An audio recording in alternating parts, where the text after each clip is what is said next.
MRT Line 2 from Sungai Buloh, Serdang to Putrajaya, SSP, was approved in the budget last year, expected to cost in the region of 25 billion ringgit. The alignment was already more or less confirmed, and the consultants, Arup Jurunding, was already appointed in November last year to finalize all the design of the stations, the tunnels, the portals for the line in the underground segment. It was reported on Singapore Sunday Times that Malaysia to reroute the new MRT line. And the main news item from this report was that it will now not go to Cheras and Pandan. It will now go to Bandar Malaysia. And as a result of that, there will be more underground portions and the cost could potentially increase.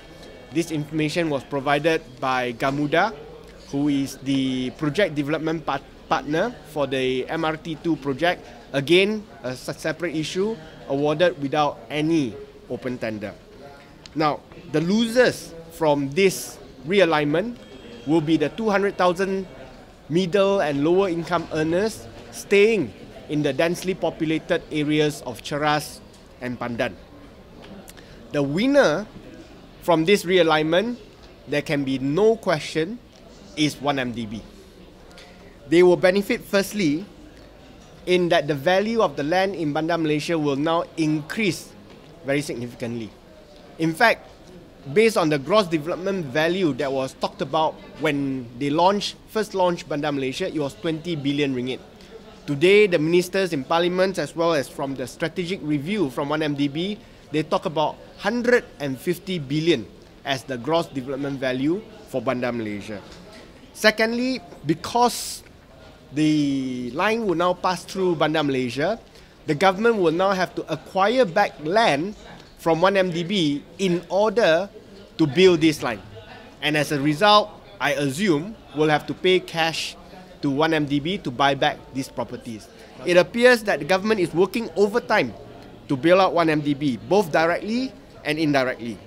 Given such immense increase in value the MRT alignment gave to Bandar Malaysia, as well as the heavily discounted price the land was obtained, the government should not have to pay a single cent to acquire the land for the purposes of the MRT construction.